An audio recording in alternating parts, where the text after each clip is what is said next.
Le 20 décembre prochain, plus de 44 millions de Congolais seront appelés aux urnes dans le cadre de l'élection générale au cours desquelles ils devront, en dehors du président de la République, élire les députés et les représentants provinciaux et communaux. Scrutin, on le voit aux multiples enjeux. 75 millions de bureaux de vote seront disposés à travers le pays, le deuxième en superficie d'Afrique, qui compte environ 100 millions d'habitants et qui est miné par des problèmes de transport et de circulation d'une région à l'autre.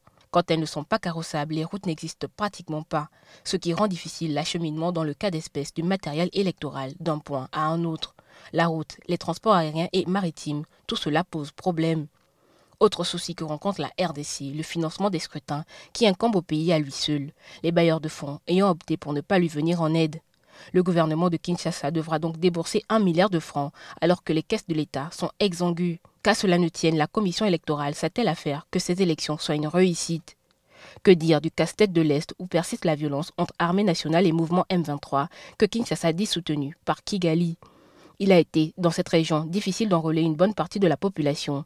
Dire qu'il y a du monde là-bas, dans les territoires du Nord Kivu, de l'Ituri, de Maïndombe, de Rutshuru et de Massissi. Ce sont, selon la CNI, plus d'1 million de Congolais qui ne voteront pas, donc le 20 décembre prochain. Si pour la présidentielle, ce sont le sortant Félix Tshisekedi, Moïse Katumbi, gouverneur de la province minière du Katanga, Martin Fayulu, qui n'est pas à sa première expérience, et le prix Nobel de la paix, Dr Denis Mukwege, qui s'affrontent, plusieurs dizaines de milliers de candidats sont sur les starting blocks pour les législatives, les communales et les provinciales.